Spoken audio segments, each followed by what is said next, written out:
titled The Unrealistic Life of an African Widow, a call for preparedness, hard work, and shared responsibility.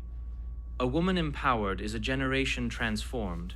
Her healing, her strength, and her voice are not just personal victories, they are seeds of revolution. Author's note: this book was not written from a place of judgment, but from a place of deep observation, compassion, and burden.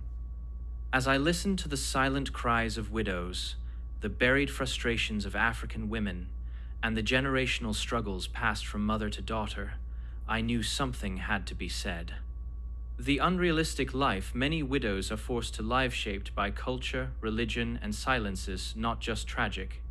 It is unjust. This is not a book against men, marriage, or tradition. Rather, it is a book for clarity, dignity, and balance.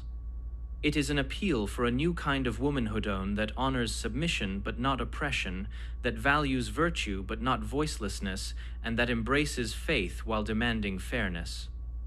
To every woman who has been told to endure for the sake of peace while her soul crumbles silently.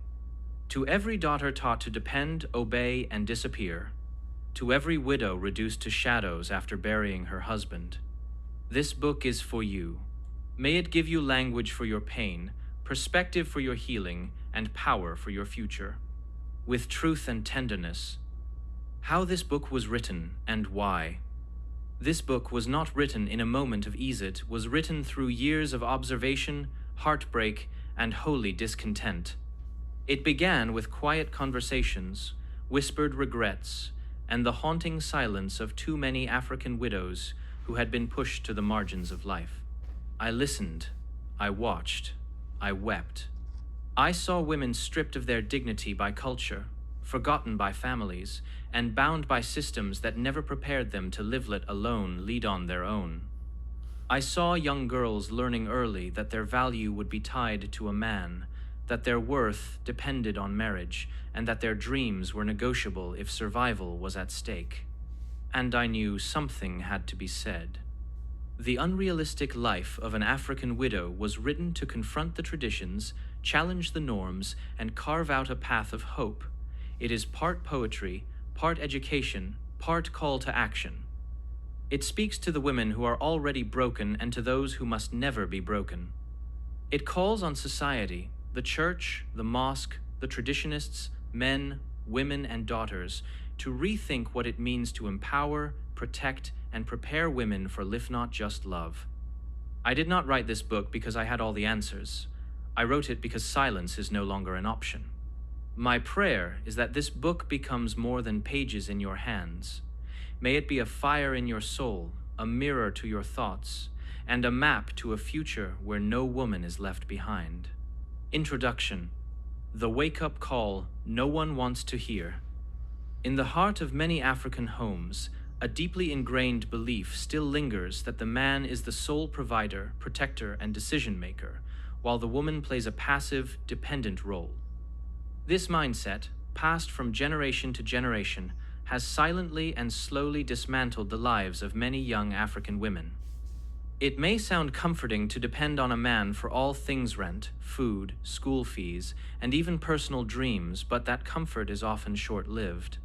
Life, unpredictable as it is, does not always honor this arrangement. This book, The Unrealistic Life of an African Widow, is not a condemnation of marriage or male leadership. It is not a feminist anthem. It is a sober, honest wake-up call to every young African woman who still thinks she can afford to live without personal vision, without skills, without income, and without the ability to stand should the unthinkable happen. Have you ever asked yourself, what happens if I lose my husband at 30, or even earlier than 30? What happens when the man you trusted to carry the full load of the family suddenly exits either by death, sickness, or abandonment? The load doesn't disappear with him. It falls directly on you, often multiplied.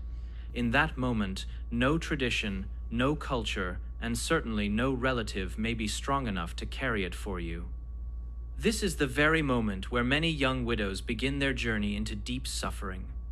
With no skills, no savings, no identity beyond being somebody's wife, they become vulnerable emotionally, physically, and economically. Some turn to begging. Many, unfortunately, turn to transactional relationships, sleeping with different men just to feed their children or send them to school, and some do not survive this phase at all. Their bodies break down.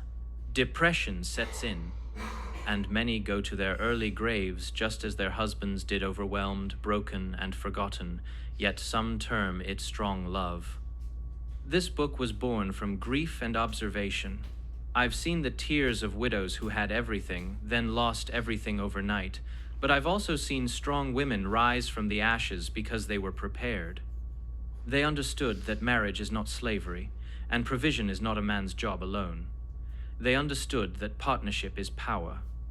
Through this book, I want to speak to every girl and young woman in Africa who still believes in waiting for a man to complete her. I want to challenge you to complete yourself before you even think of marriage. Have dreams, learn skills, start something, own something, be prepared. The unrealistic life of an African widow is not written by Fateh, is often written by ignorance and unpreparedness. But the story can be changed, it must be changed, and it starts with you, today.